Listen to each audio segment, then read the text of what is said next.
West Coast Cookbook and Speakeasy with Chef Justice Putnam. Netrootsradio.com.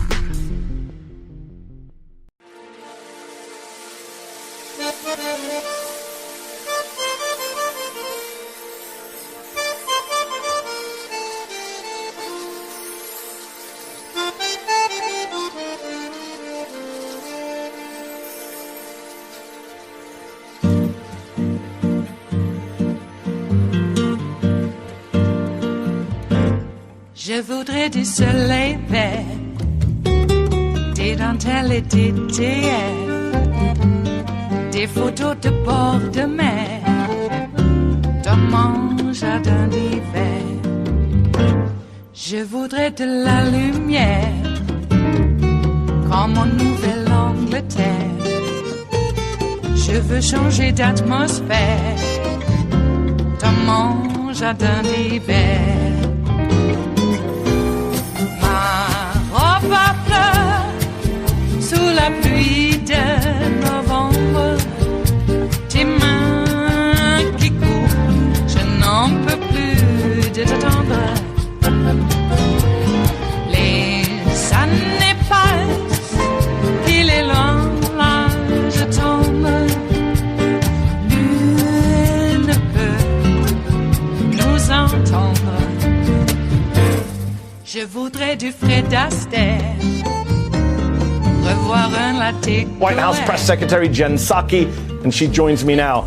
Jen, thanks so much for coming on the show tonight. You know very well that I wasn't always I wasn't always a huge fan of your boss, and yet I have praised a lot of what he has done in office on COVID, on the American Rescue Plan, this past week on monopolies, all good stuff.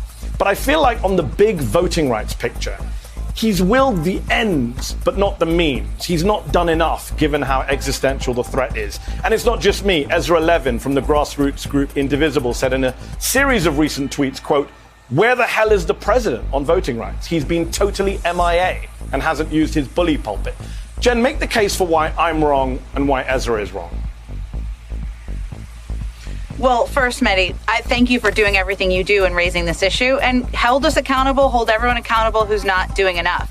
But the president, this is going to be a fight and a cause of his presidency. He said that, and obviously we have to deliver on that. He's giving this speech at the birthplace of democracy in Pennsylvania on Tuesday because he thinks we need to keep talking about the fact that these legislation, these laws that are being put into place in states across the country are based on the big lie. You talk about that, I talk about that. Everyone doesn't know that across the country. He's also going to talk about steps he has taken. He signed a historic executive order on the anniversary of Selma, the 56th anniversary, that was more expansive in terms of executive actions than any president in history. He also nominated and fought for the confirmation of two huge advocates, Vanita Gupta, Kristen Clark, also Merrick Garland, who's already taken steps to fight these laws that are happening around the country. And he's going to keep fighting for the People Act.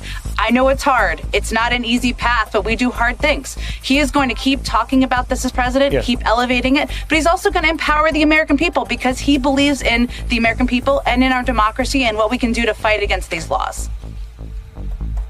So what kind of actions, Jen, can we see the president call for on Tuesday in Philly? Will he be addressing, for example, the issue of election subversion, of GOP legislatures interfering in vote counting and election certification? He thinks that's one of the big issues. If you can overturn or change the outcome of an election, one, that's something people across the country should be aware of. And we need to make sure we are empowering and growing grassroots armies across the country to fight those efforts. He will, of course, talk about that. He's also going to talk about his ongoing commitment to getting the For the People Act passed. And he's going to talk about how he's going to invest in resources to educate and empower the American people. Now, remember, 2020 election, that was a tough one, right? There was a lot of sketchy fights against that. 80 legislative fights, none of them worked. More people voted than ever in history, even during a global pandemic. He also wants people to know, engage, empower them to fight against this, not just 2024, I know you were talking about, but 2022 as well. We need to have our eyes open there as well. Yes. Good point. The midterms as well. Jen, it's been 4 months since Joe Biden said this about reforming the filibuster on ABC. Have a listen. So you're for that reform. You're for bringing back the talking filibuster. I am. That's what it was supposed to be. But 4 months later, there's been no movement at all on filibuster reform from this White House. None. Why not, given it's the biggest block to the president's agenda, it's the biggest block to voting reform, the For the People Act, which you've twice tonight said he wants to get passed into law, died in the Senate last month because of the filibuster. Well, I'm not going to accept that it died. We're still fighting for it. The vice president's going to help lead this effort, and the president's going to be engaged in this effort. And we're going to continue to do hard things from the White House. Look, I will say he still supports the talking filibuster, still thinks it shouldn't be easy to filibuster legislation. We also recognize, and he knows as somebody who served in the Senate for 36 years, this is a Senate procedural process, not one he actually gets a vote on. An important one that warrants debate, one that warrants discussion. And certainly the obstruction may change the minds of people in the Senate. We'll see. But it requires the majority of the Senate to change the filibuster rules. It's not something the president actually gets a vote on. But as you well know, Jen, you know better than me, I'm sure, previous presidents have exerted pressure on legislatures, LBJ being chief among them. And Democrats in Congress want the president to take a lead on this. The House Majority Whip, Jim Clyburn, who is the most senior African-American Democrat in Congress, who helped put Joe Biden in the White House, he told Politico yesterday that Biden should endorse the idea of a legislative carve-out to the filibuster for all constitutional-related, all voting-related bills. Quote, Biden could pick up the phone and tell Joe Manchin, hey, we should do a carve-out. I don't care whether he does it in a microphone or on the telephone, just do it. Jen, will the president just do it? I don't think it works. It's that easy. I will tell you. And first of all, it requires the majority of senators. Yes, we focus a lot on Senator Manchin and a couple of others who've been out there. It's more than those members who oppose changes to the filibuster. We'll see what happens. It's up to them to determine if they're going to make changes. But the president is going to continue to fight, of course, for a legislative path. But he also believes there are other tools you can use from the federal government, many that he has already employed and he will continue to build on. Executive actions, obviously the Department of Justice and the steps they've taken, but he also just won an election, engaged, empowered, educated people across the country. We want to build on that as well. That's also something he's going to continue to talk about and engage grassroots groups and organizations across the country to fight this fight. You mentioned other tools. Would you include budget reconciliation in that? Senator Amy Klobuchar has mentioned there might be a way of getting the For the People Act through under budget reconciliation. Jim Clyburn said the same to me on this show on Thursday night. Would you rule out using budget reconciliation for democracy-related action? I'm not here to rule anything out as it relates to budget reconciliation and that agenda. There's going to be a lot of work done over the next week or two, as you know, writing that piece of legislation, having discussions between Democrats on what they want to see included in there, what their priorities are. We'll see how that all plays out. And just briefly before we move on from voting rights, when Joe Manchin and Kyrsten Sinema say they oppose changing the filibuster because they believe everything should be done in a bipartisan way, even though Republicans are getting rid of voting rights in a very partisan way, they're wrong about that, right? I just want to confirm the president does not share their view that reforming the filibuster or protecting voting rights needs a Republican buy-in. Well, first, I would say the president has never advocated for changing the filibuster. He said he supports changing to a talking filibuster, returning to a talking filibuster. He believes, though, that voting rights is a fundamental right, something he wants to sign into law and pass into law. So, yes, of course, he's going to have discussions with Democrats, some you mentioned, many others about their priorities, how he can work with them to move the agenda forward. But it is also a legislative procedural process, one that Democrats in the Senate and the Senate, members of the Senate, have to decide how they want to approach moving forward. No, I understand that. Democrat members of the Senate, but he doesn't think Republicans should have a veto. The same party that's gutting voting rights shouldn't have a veto on how it's protected at the federal level. I just want to check the White House position. On voting rights legislation, or which piece are you asking me about here? He believes that there needs to be a majority that if they want to change the filibuster in the Senate, there's a process for that. They will have to decide. You mentioned some of the senators who have been vocal about their opposition. There may be others. We'll see where they move that. Now, listen, he has also said, and many members of the Senate have also said, that as obstruction becomes more difficult, we'll see how the conversation changes in the Senate. Okay, just want to change gears. Lots more to discuss before I let you go. On Friday, the president put out a pretty ambitious executive order on combating monopolies, reforming capitalism, which impressed many people on the left. But progressives are also waiting to see where the president and the White House come down on the size of the budget reconciliation bill. Will it be closer to Bernie Sanders' $5 to $6 trillion or Joe Manchin's $2 trillion, which he says he won't go above? Which figure, Jen, is the president leaning towards, Bernie's or Manchin's?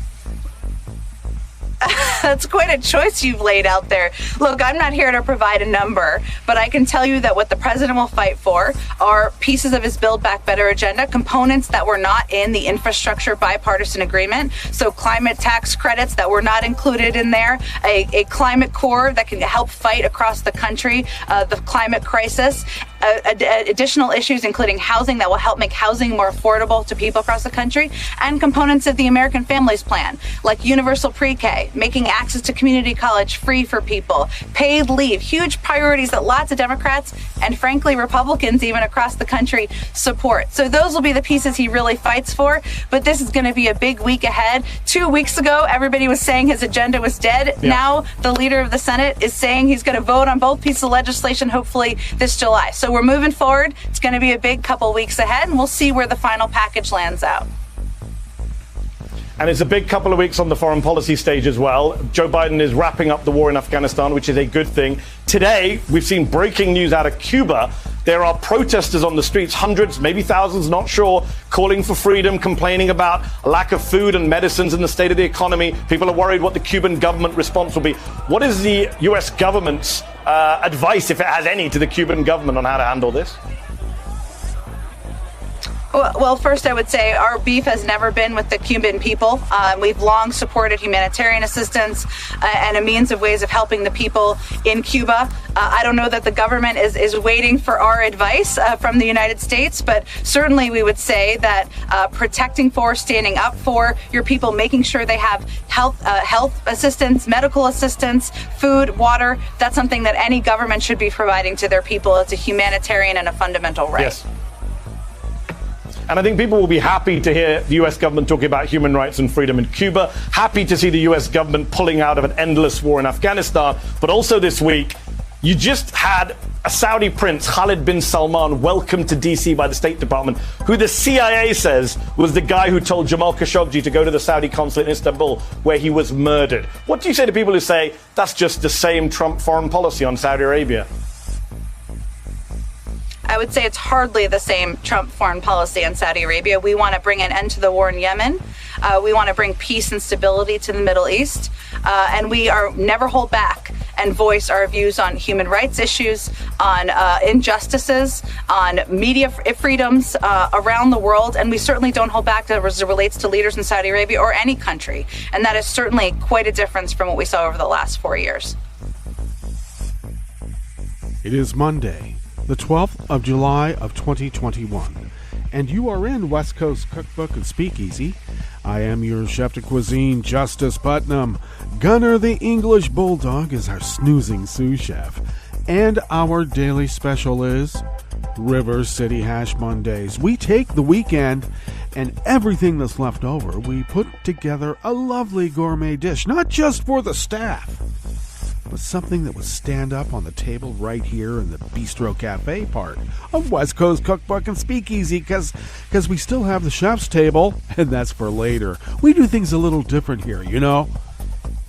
Yeah, you know. So, quite a weekend, huh? Had a big soccer match, exposed the racism of the, well, shall we say, Englishman. I remember even back in the 90s that English hooligans, which were basically everybody from England, were not allowed to come into France during some World Cups because of their abhorrent behavior. And here they are at Wembley, their own stadium, and they're beating the crap out of people. Oh man, did you see that video? Jeez, toughs. And there's some guys that don't look like they're very young either, but they're pretty tough. They're English. Okay, well, my solution to it is that, well, England doesn't get to have any major matches like, you know, World Cups, Euros for however long. And maybe English fans are not allowed to go to any matches for the next, say 1, 2, maybe 5 years. Rein in the behavior and, maybe you can come back. They wanted to get out of the EU. They lost the euro. And now, look what they're doing. Sports will tell you everything in a microcosm, and this is exactly one of those, isn't it? Hey, have you ever noticed, to change gears? But, when I'm roaming down around the web, sometimes, the screen, you have to scroll. There's some news type sites. I'm going to get it out. It's Monday. News sites that, like a newspaper, and you got to scroll down. Have you ever noticed that you can always recognize Charlie Kirk by just seeing the top of his head, maybe a little bit of the forehead, but just, the hair? Used to be that way with Billy Graham. You could always recognize Billy Graham just by his hair. You didn't have to see the whole head, not even the eyes. Just a little bit of the forehead. Matt Gaetz is another one of those. He's got a Max Headroom type of hairstyle. I wonder if he knows. Well, I don't know.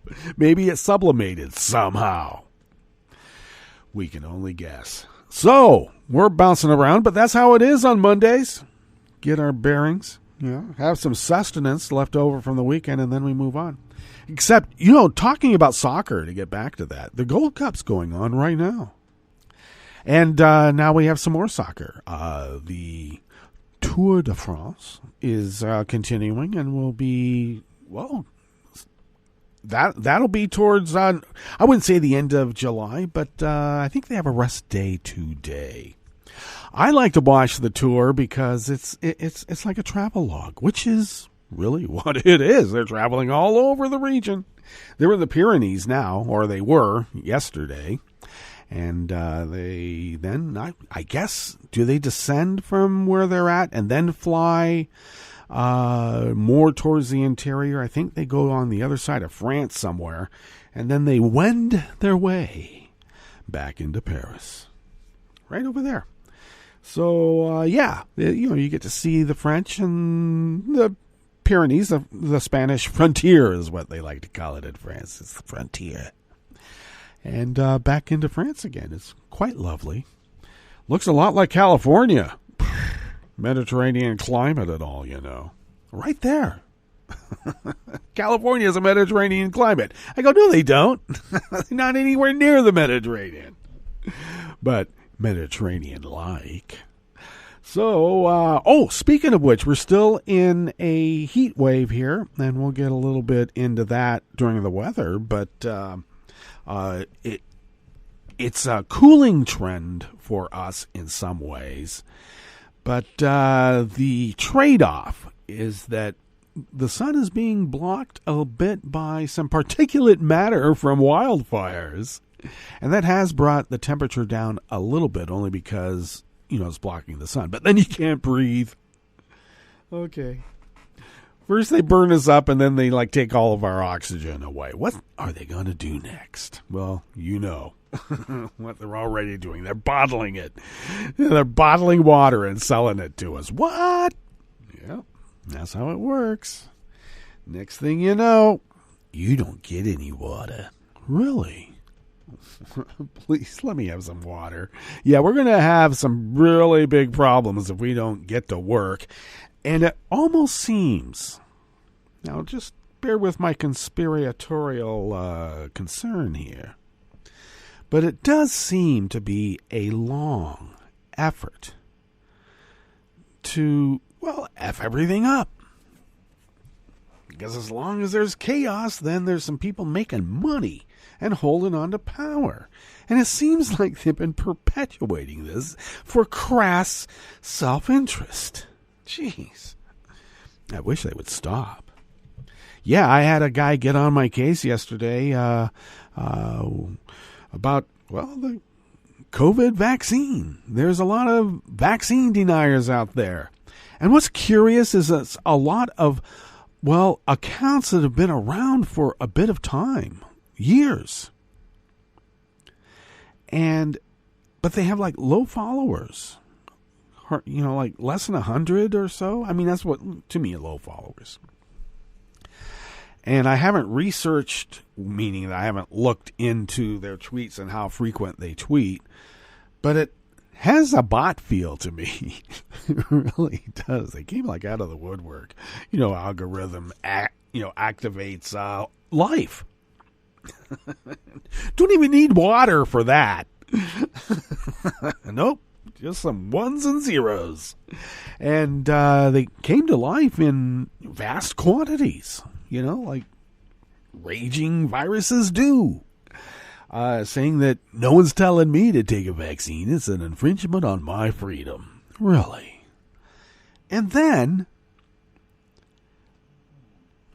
posing an argument as such. Why would you care about helping or protecting a stranger? I am not going to risk my life for a stranger. Okay, so I don't know.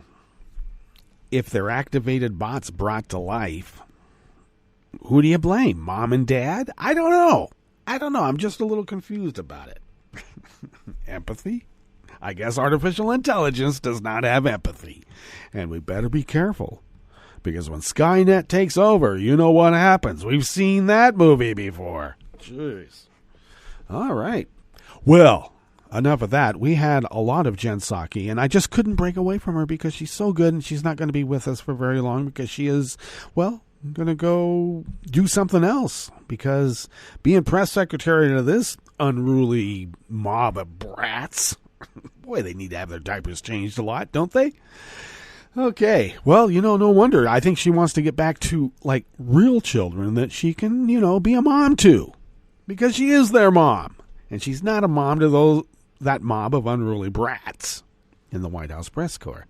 So, we need to savor her presence while we have her. And we are. So, thank you, Jen.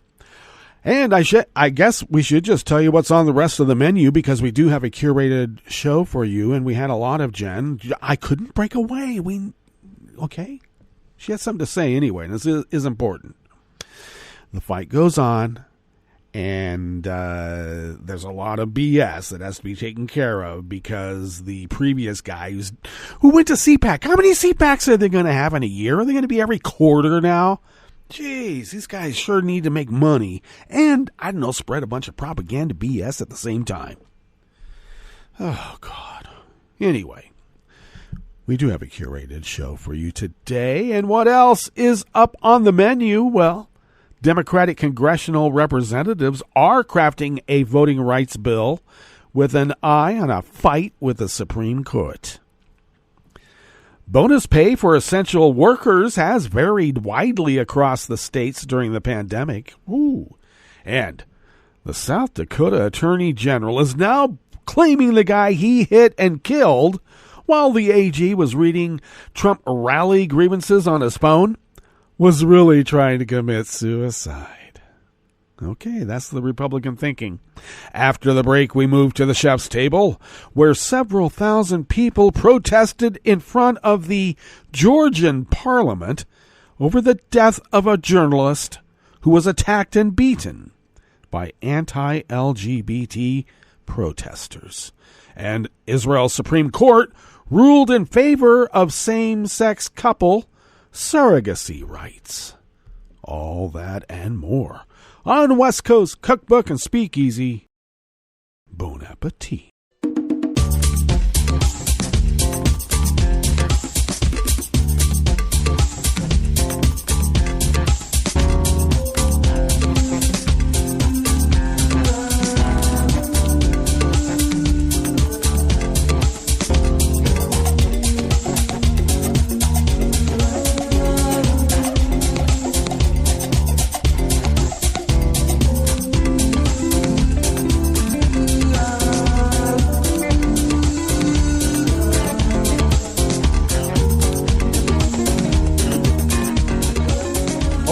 My, look at the time that we burned up.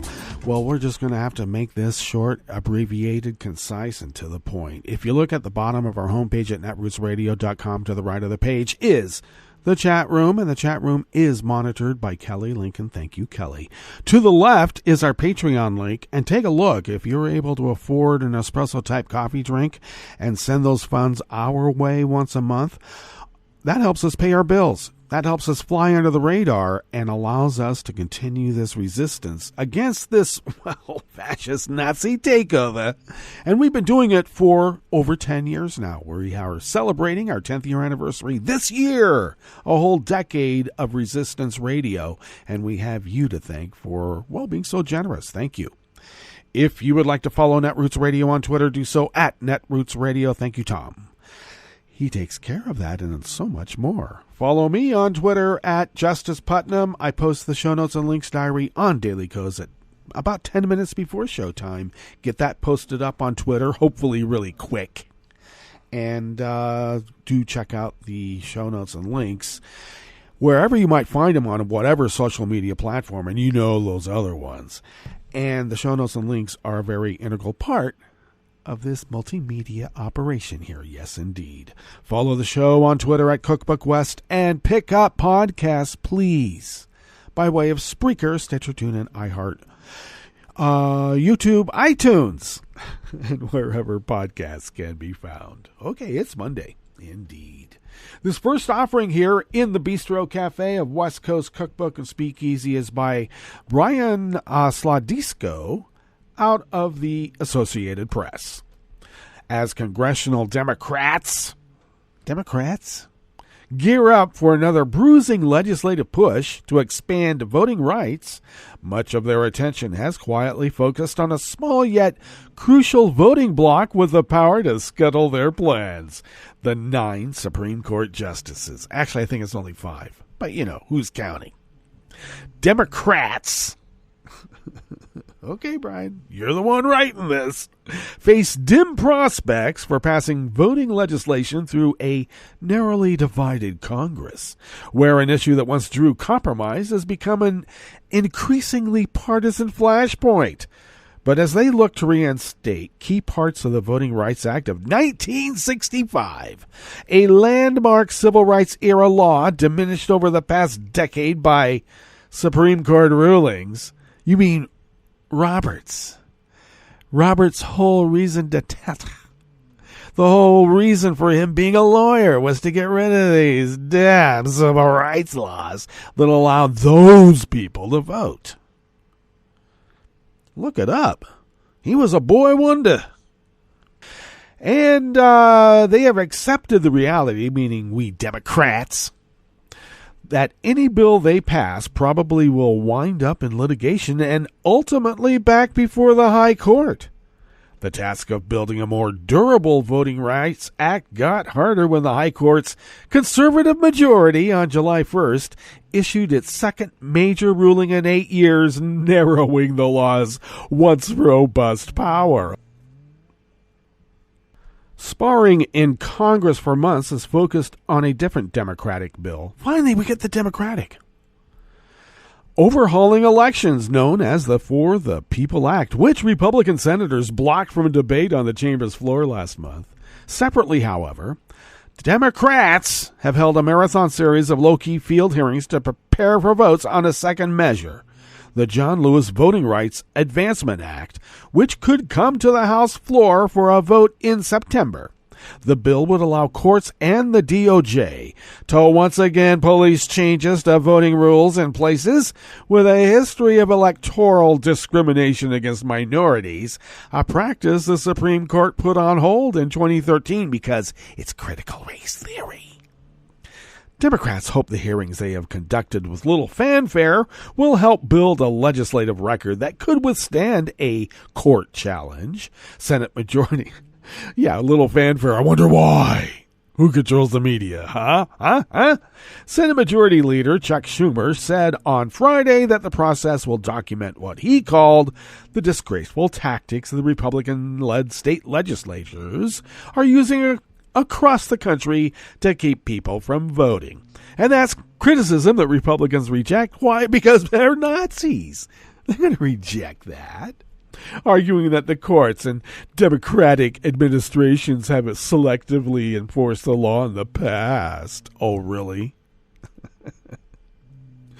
You mean we didn't give full rights to the KKK to keep lynching people and not call it lynching? Come on. The Voting Rights Act enjoyed bipartisan support in Congress for decades. It was reauthorized 5 times with commanding majorities, the most recent in 2006. But the bipartisan support eroded dramatically after the court's first ruling in 2013 in the case of Shelby County, Alabama v. Holder. Republicans say vast strides have been made in ballot access since the civil rights era, which is when the law's pre-clearance formula was first established. The initial law targeted states and localities with low minority turnout and a history of using hurdles such as literacy tests and poll taxes to disenfranchise minority voters. Such barriers are no longer used, and Republicans point to a swell of minority turnout in the last election as proof that many conservative-leaning states, particularly in the South, should not be subject to pre-clearance, because how are they going to get away with it? Got to keep those people from voting. We're looking to the whole land of Dixie of the past. Yeah, well, you know what? The future is now.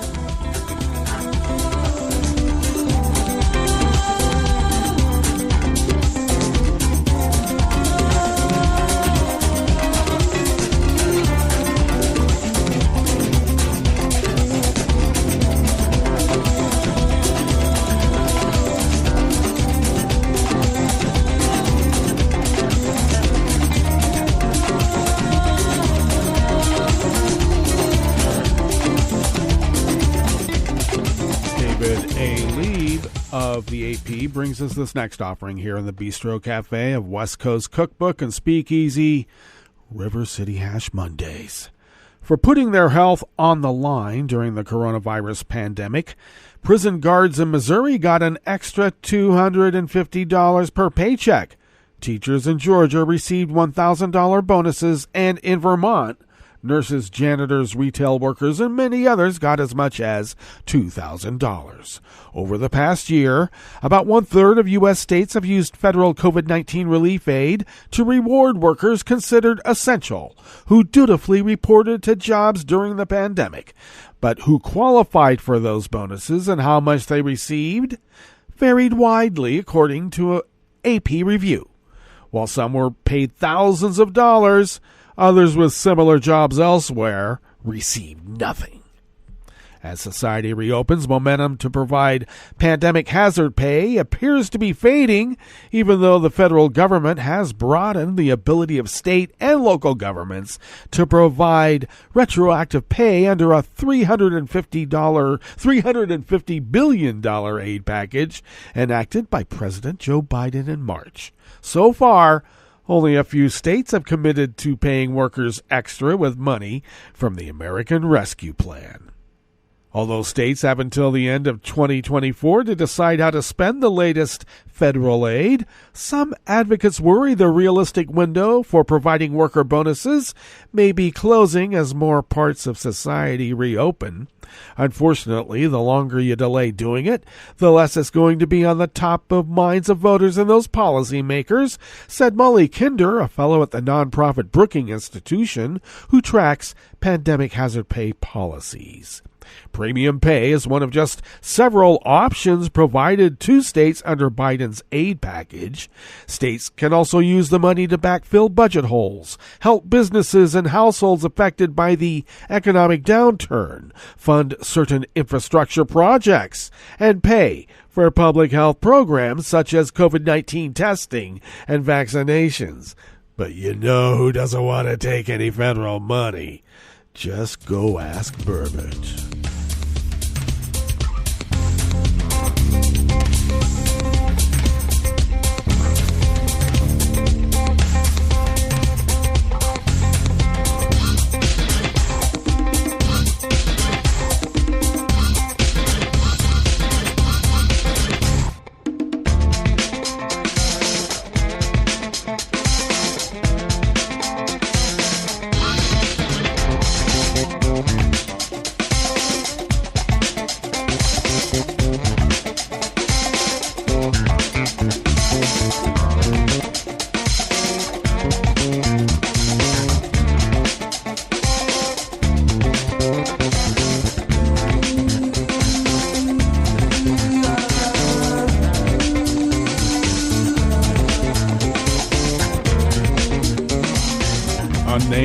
staff at BAP bring us this final offering here in the Bistro Cafe of West Coast Cookbook and Speakeasy.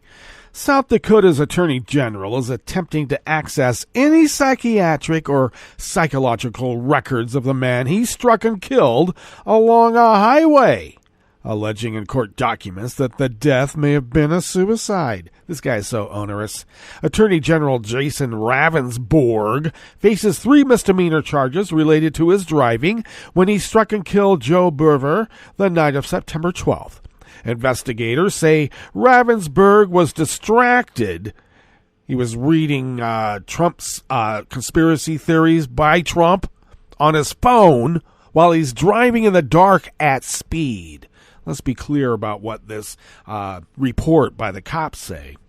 And he swerved out of his lane on Highway 14 near Highmore as Berver, age 55, walked on the shoulder with a flashlight. A motion filed on Friday alleges a pattern of alcoholism and prescription drug use by Berver that caused at least one family member, a cousin, to believe that a depressed Berver killed himself by jumping in front of Ravensborg's car. Very interesting, huh? Well, Mr. Barnabas Nemec, a cousin, further explained that in December of 2019, Mr. Joseph Berver told me that his preferred method of suicide would be to throw himself in front of a car, the motion stated.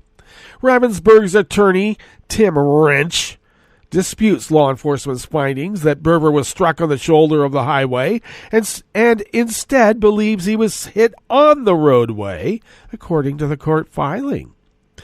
The evidence on the roadway and shoulder is examined by law enforcement the day after the death of Mr. Berver was different than it was the night before, as there was wind, continued vehicle traffic, and movement of the Ravensborg vehicle by law enforcement in the interim.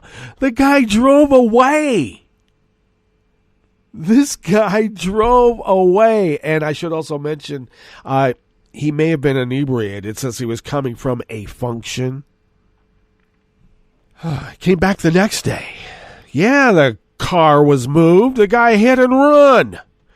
Then he said at first he hit a deer. I thought I hit a deer. I didn't know it was a guy. The guy came through his windshield.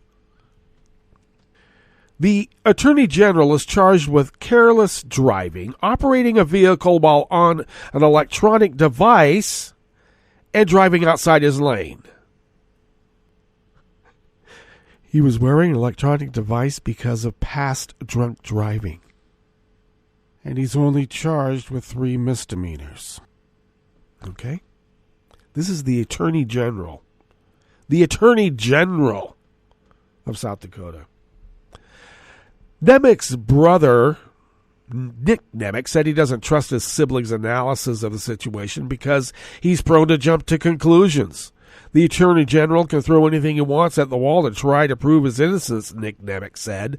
The fact the Attorney General is stigmatizing someone who may have been diagnosed with depression is troubling and insulting. Ravensborg told officials he never saw Berver and thought he struck a deer. Hyde County Sheriff Mike Volek responded to the scene and let Ravensborg drive his car home to Pierre. Ravensborg said that he didn't realize he hit and killed a person until he returned to the scene the next morning. Oh, I should also mention this cousin doesn't live anywhere near the guy that got killed. The cousin lives in Illinois. And the last time that they visited with each other was 20 years ago. All right, let's get to our break. And when we get back from that break, we will go through weather from around the world, and we will finish up with the stories that we've curated for you today. You are listening to West Coast Cookbook and Speakeasy, and we will be right back. You are listening to netrootsradio.com. Please hang up and try again.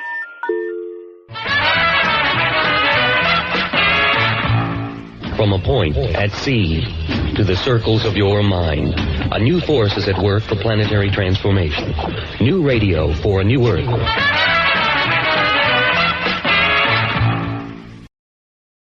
This is Take Two Movie Review. I'm Mike Friend. This week, something fishy. Luca's pretty much the perfect summer movie. From the amazing animation to the plot to the pitch-perfect voice casting, Luca is pretty much guaranteed to please almost everyone. While the main characters are rather improbably sea monsters with shape-shifting abilities on dry land, the film explores timeless human coming-of-age themes, including teenage rebellion and the desire to find one's tribe. In this case, Luca, a sheltered child, is fascinated by dry land. Despite the warnings of his parents, he ventures up and meets Alberto, a fellow sea monster who's been living as a human. Outgoing and fearless, and with a dad who's MIA, Alberto is the perfect foil for the shy Luca. The two quickly bond, and soon Luca is sharing Alberto's dream of acquiring a Vespa and driving off on adventures unknown. Fans of Italian cinema will recognize the nod here to De Sica's classic shoe shine. In order to do this, Alberto decides to enter the town's annual triathlon, becoming friends with fellow outcast Julia, a human girl. In addition to the three main characters, there's a wonderful supporting cast, including Luca's overprotective but loving parents, Julia's fisherman father, and a mustached cat who figures out the boy's secret and is responsible for some of the film's funniest moments. For those who haven't traveled lately, Luca is a cheap escape to Italy without the hassle of flying. Even better, it's the Italy of the early 60s, immortalized by past directors like the aforementioned De Sica and Fellini, with posters advertising their films adorning the town. They didn't make kid-friendly or lighthearted films, but it's a nice touch. With Luca, Pixar continues its mastery of the sweet but not saccharine. This has been Take Two Movie Review. I'm Mike Friend. Catch up with us at take2moviereview.com and feed us back on our channel on YouTube.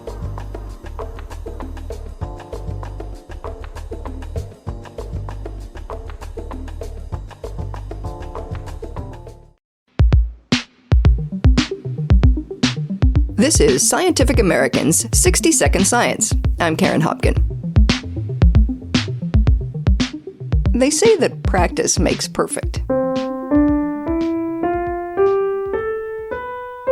But sometimes, the best practice is not on a keyboard. It's all in your head.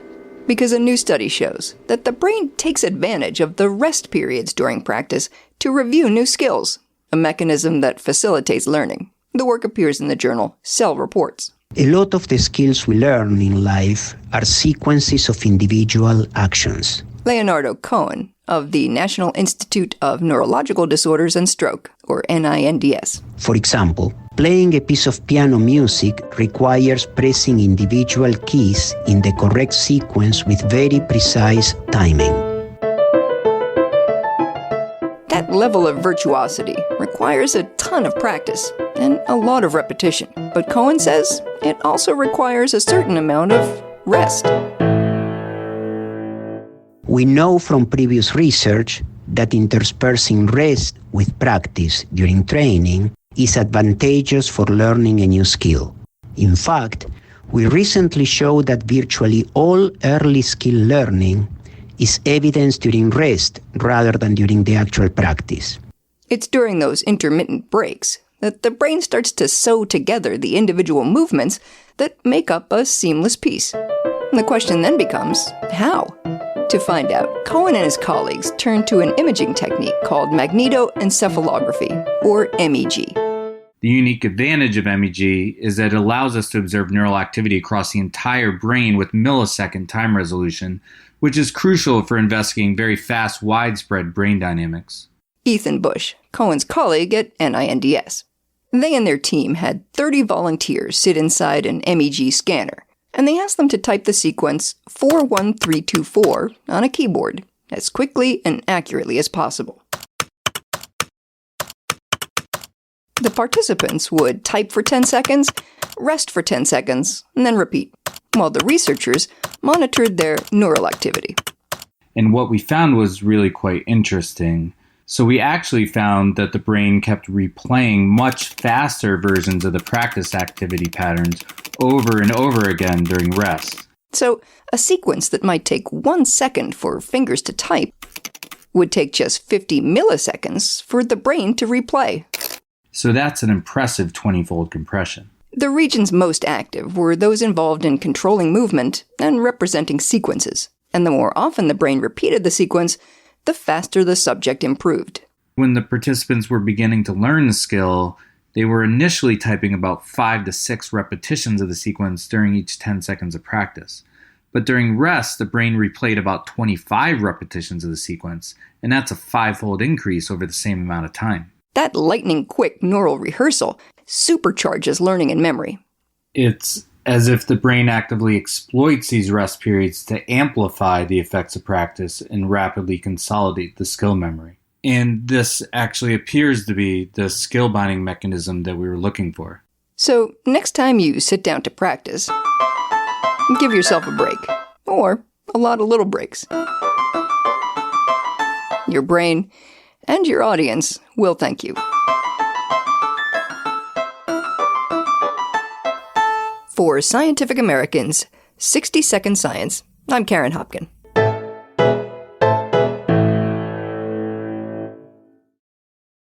Hi, I'm Tom Hartman, and since you're listening to netrootsradio.com, show your progressive side and go to the donate button on the bottom of the homepage. It's progressives like you who power Netroots Radio and keep the progressive message beaming everywhere 24 hours a day. Just go to our donate button at the bottom of netrootsradio.com. Thank you for keeping progressive radio at full power.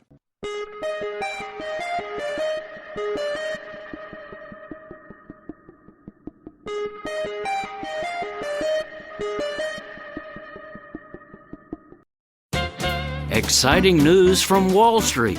Our wealth markets are booming. Everything from the Dow Jones average to gold prices are rocketing to new records, showering us with wealth from above. Oh, wait, maybe you're one of the big majority of workaday Americans who don't own stocks or gold, so maybe you're not celebrating Wall Street's big boom. But just chill, because conventional corporate wisdom assures us that the wealthy will invest their good fortunes in enterprises that eventually will produce trickle-down gains for everyone.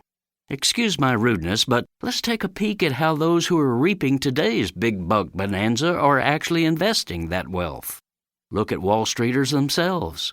The big banks have been making money like bankers, with their stock prices zooming up by 28% just since January. So how are these moneyed elites spending this windfall? Not by making job-creating investments, but by simply giving the money to their big shareholders, including their own top executives, nearly all of whom are already among the richest people on Earth. The main way they do this is through a sleight of hand called a stock buyback. The honchos simply cash out the bulk of that 28% increase in the value of the bank's stock price, using that money to repurchase more of their bank's own stock from lesser shareholders. Hocus pocus, this manipulation artificially pumps up the value of the stock these insider shareholders already own, making each of them even richer than rich, although they've done absolutely nothing to earn this increased wealth. This is Jim Hightower saying, it's not a small scam. J.P. Morgan Chase is now sinking $30 billion into buying its own stock. Wells Fargo is shifting $18 billion into the scheme, and Bank of America is throwing $25 billion into its buyback. Wall Street bankers are the biggest robbers in America. The Hightower Radio Lowdown is brought to you by our new Lowdown Happy Hour, now live streaming on Facebook from the Chat and Chew Cafe. With kick-ass political spark plugs like Beto O'Rourke, musical champions like Marcia Ball, and grassroots change makers like the New Georgia Project and People's Action, the Lowdown Happy Hour is reaching out to you to help put the move in movement. So grab a libation and join the fun. Details at hightowerlowdown.org. I'm Rick Smith, and this is Labor History in 2. On this day in labor history, the year was 1937. That was the day newspapers throughout the South announced the return of Ida Sledge to Tupelo, Mississippi. The ILGWU organizer had been leading unionization efforts at 3 area mills. Twice, she was driven out. Prominent businessmen invited her to leave town just days earlier, warning her not to return under the threat of violence. Earlier that spring, workers had held a sit-down strike at the Tupelo cotton mill. They demanded higher wages and shorter hours in the town's first labor action ever. The mill's stockholders responded by voting to liquidate. Sledge immediately filed charges with the NLRB against the mills for violating the Wagner Act. Now, newspapers reported a tense atmosphere in Tupelo with Sledge's return. She stated, quote, "I don't mean to cause any trouble. I intend to organize the garment workers and don't propose to be scared away." The Citizens Committee soon declared victory, claiming they had organized 1,000 workers at 5 plants into independent home unions. Sledge condemned these as company unions. By the end of the month, Democratic Representative of Mississippi John Rankin thundered. These representatives of the so-called Labor Relations Board boasted they were going to close every factory in the city before they quit, and when they got through with it, there would be no Tupelo left. The following spring, local organizer Jimmy Cox was taken outside of town and flogged by 15 men. Sledge was again threatened and driven away permanently. The mill owners finally relented in August as the NLRB trial loomed. They disbanded their company unions, reinstated fired workers with back pay, and posted notices that they would not interfere with organizing efforts. But unfortunately, the ILGWU never gained much from their organizing efforts. Like what you hear? Check out more at laborhistoryin2.com.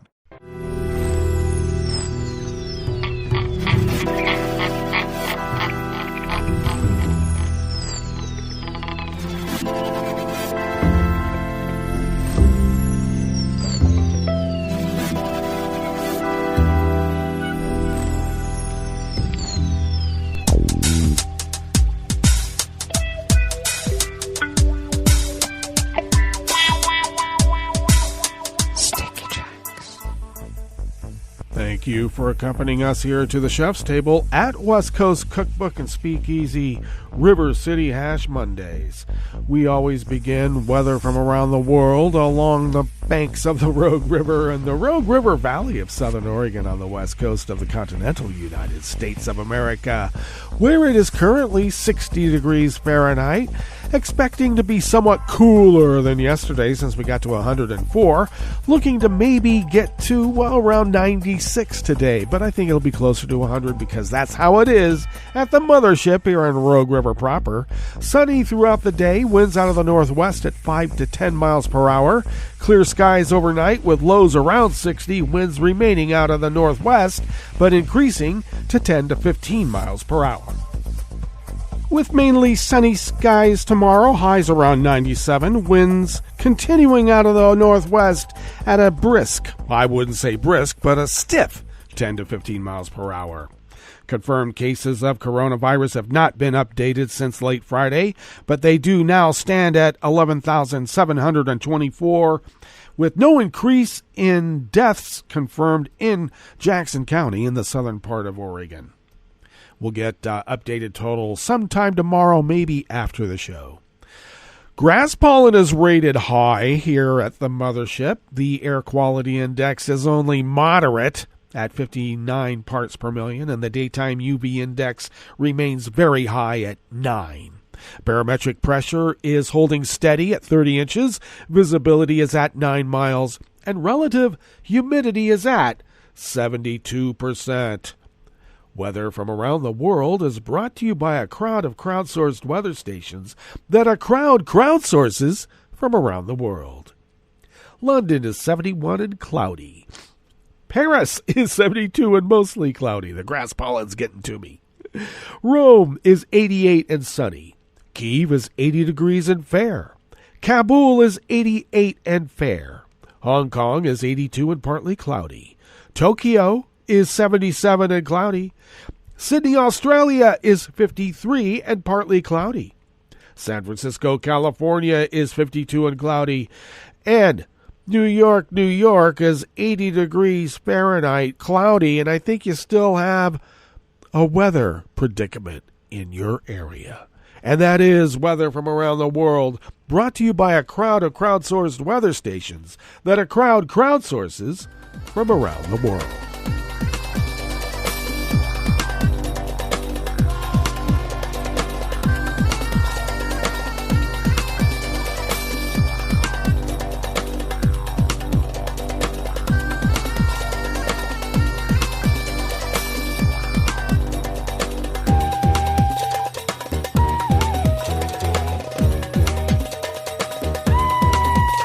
Anonymous. Staff at the Associated Press bring us this first amuse-bouche here at the chef's table at West Coast Cookbook and Speakeasy. Several thousand people protested in front of the Georgian parliament last evening, Sunday, demanding that the ex-Soviet nation's prime minister resign over the death of a journalist who was attacked and beaten by anti-LGBT protesters. Cameraman Alexander Lashkarova was found dead in his home by his mother earlier on Sunday. According to TV Perveli, the channel he worked for. Lashkarova was one of several dozen journalists attacked last Monday by opponents of an LGBT march that had been scheduled to take place that day in the Georgian capital of Tbilisi. Organizers of the March for Dignity canceled the event, saying authorities had not provided adequate security guarantees. Opponents of the march blocked off the capital's main avenue, denounced journalists covering the protest, and threw sticks and bottles at them, calling them propagandists. Lashkarova, according to his colleague, Miranda Bagatoria, was beaten by a mob of 20 people. Local TV channels later showed him with bruises on his face and blood on the floor around him. Media reports say he sustained multiple injuries and had to undergo surgery, but was discharged from a hospital on Thursday. The cause of his death was not immediately clear.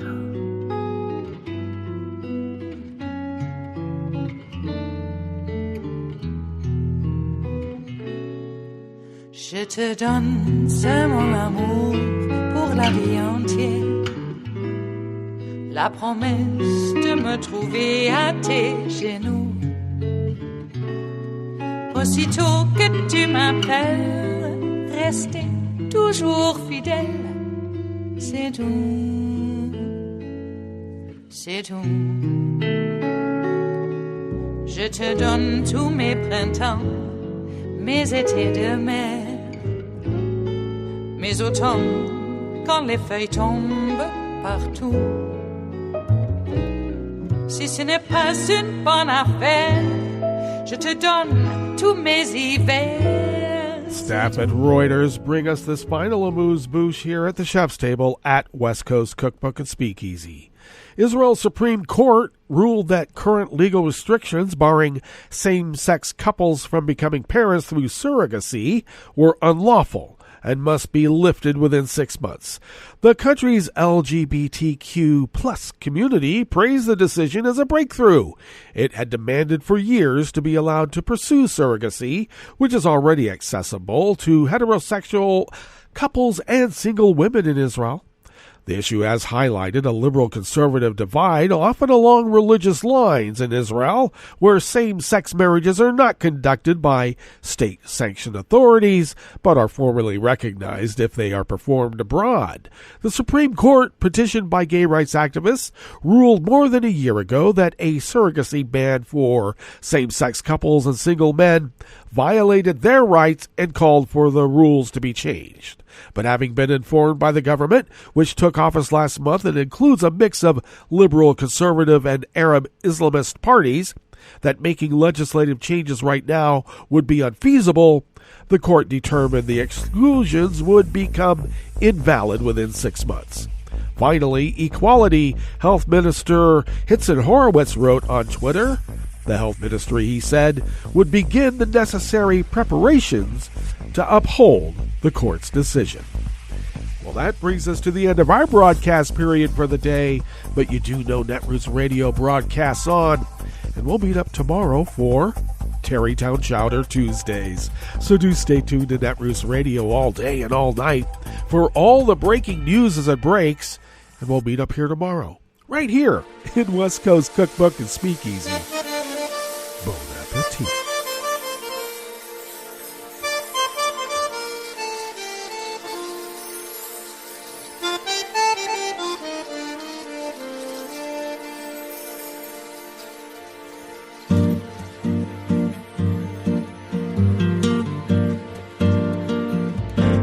Je voudrais du soleil vert, des dentelles et des théères, des photos de bord de mer, dans mon jardin d'hiver.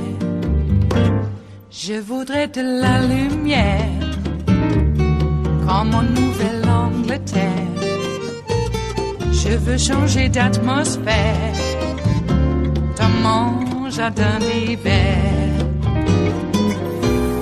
Ma robe à fleurs sous la pluie de novembre. Tes mains qui courent, je n'en peux plus de t'attendre. Les années passent, il est loin, là je tombe. Nul ne peut nous entendre. Je voudrais du Fred Astaire, revoir un latte Goël. Je voudrais toujours te plaire dans mon jardin d'hiver. Je veux déjeuner par terre, comme au long de golfe clair. T'embrasser les yeux ouverts dans mon jardin d'hiver. Ma robe à fleurs sous la pluie de novembre. Tes mains qui courent, je n'en peux plus de t'attendre.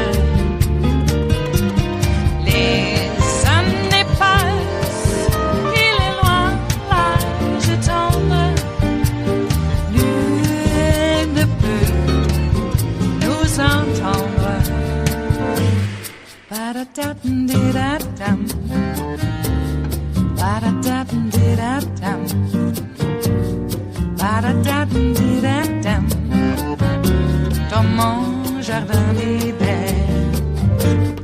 Ba-da-da-dum-di-da-dum, ba-da-da-dum-di-da-dum, ba-da-da-dum-di-da-dum, dans mon jardin d'hiver. Dans mon jardin d'hiver, dans mon jardin d'hiver.